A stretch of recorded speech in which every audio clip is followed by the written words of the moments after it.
I mentioned earlier how the Americans have recognised and appreciated how strongly Australia has been standing up to China. And on another issue, it's good to see that Australia has been standing up for its values at the United Nations. We've been resisting efforts to have the International Criminal Court consider what the UN calls the situation in Palestine. Most UN bodies, as you know, spend an inordinate amount of time seeking to discredit or criticise the liberal democratic nation of Israel, rather than tackle crimes, injustices and crises elsewhere. And sadly, it seems many nations are looking to use the International Criminal Court in the same way. But Australia has submitted objections to this case, partly under the perfectly logical argument that Palestine is not actually a country, therefore the court does not have jurisdiction. Australia supports a two-state solution and urges Israel and the Palestinian territories to focus on those negotiations. Perhaps the International Criminal Court could find injustices and atrocities elsewhere, perhaps in Syria, Yemen or Sudan and other nations like Venezuela even, that might be more worthy of its efforts. But just by the way, how do you think our ABC here in Australia would view Australia's stand? Well, Four Corners reporter Peter Cronau tweeted that Australia argues China needs to obey international norms, but that Israel does not.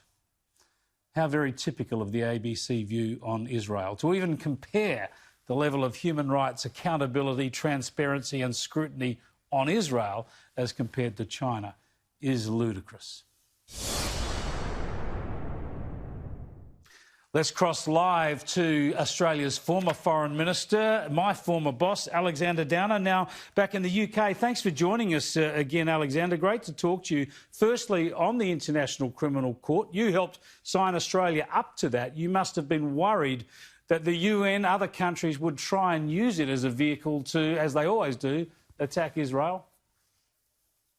Yes, it is a worry, and I think it will frankly undermine the credibility of the International Criminal Court if these sort of political games are pursued. As you were saying in your introduction, there is no recognised state of Palestine. That's what the two-state negotiations are supposed to be about, whether there should be or shouldn't be and what its borders would be. So that doesn't exist. And secondly, Israel is not a signatory to the statute of the International Criminal Court, which means quite apart from anything else, and there's much more to say about it legally, but quite apart from anything else, only the Security Council of the United Nations could refer Israel to the International Criminal Court. And of course, countries like Britain and the United States would never allow that, probably France would never allow that to happen. So it is a political stunt.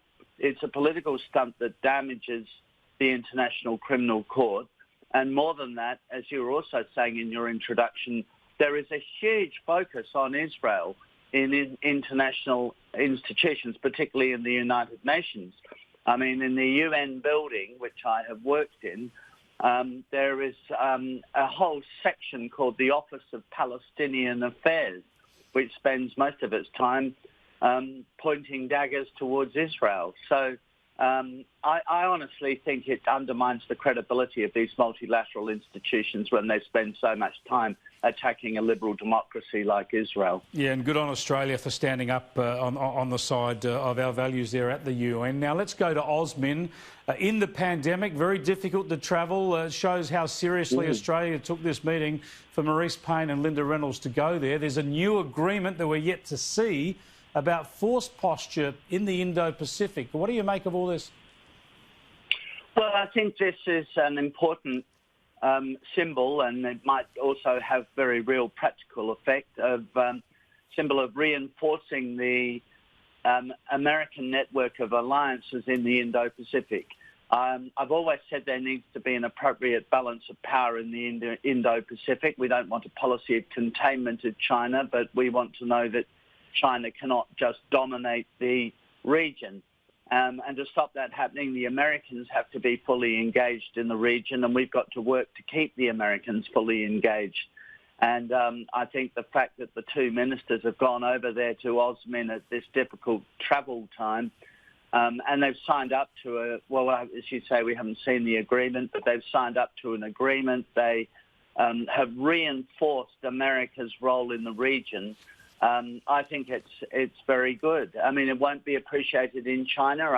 I understand that, but it will send a message to China. Yes, you can bully Australia because it's smaller than China. You can be rude. Your ambassador can denigrate our Prime Minister and our ministers. You can threaten our trade. But don't underestimate Australia. It has a great ally in the United States, and it has a network of very close friends in the Indo-Pacific region. And all China has been doing is creating these circumstances, creating the atmosphere of this meeting in the US, this OSMEN meeting, by being so highly provocative over the last 2 or 3 years. Now, there are reports that this agreement will focus quite heavily on Darwin as a defence and security centre in the region, which of course does make a bit of sense, but we'll wait and find out more. I'm interested in your thoughts about the risks of Australian vessels getting involved in so-called freedom of navigation operations in the South China Sea. Could you tell us why we would support that in principle, I suppose, but what the risks would be? We've got about 1 minute left on the show.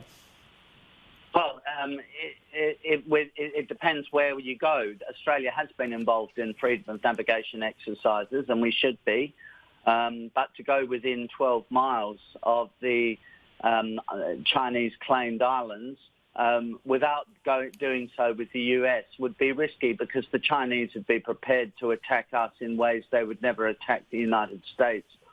So that's the reason why we haven't done that. And Malcolm Turnbull once asked me my advice on whether we should or we shouldn't, and I said no, we should only do those sorts of things with the Americans, not alone. That was his view, and since then we haven't been involved in exercises within the 12 miles of those contested islands. We would never rule it out publicly, though. We would leave this ambiguous? Yes, exactly. You're quite right. And there might be circumstances where we would do it. As I just said, we might do it with the Americans, because I don't think in the end the Chinese are going to take on the American Navy. But they might, try to stop one of our ships. They might. Alexander Downer, good to talk to you again. Catch up soon.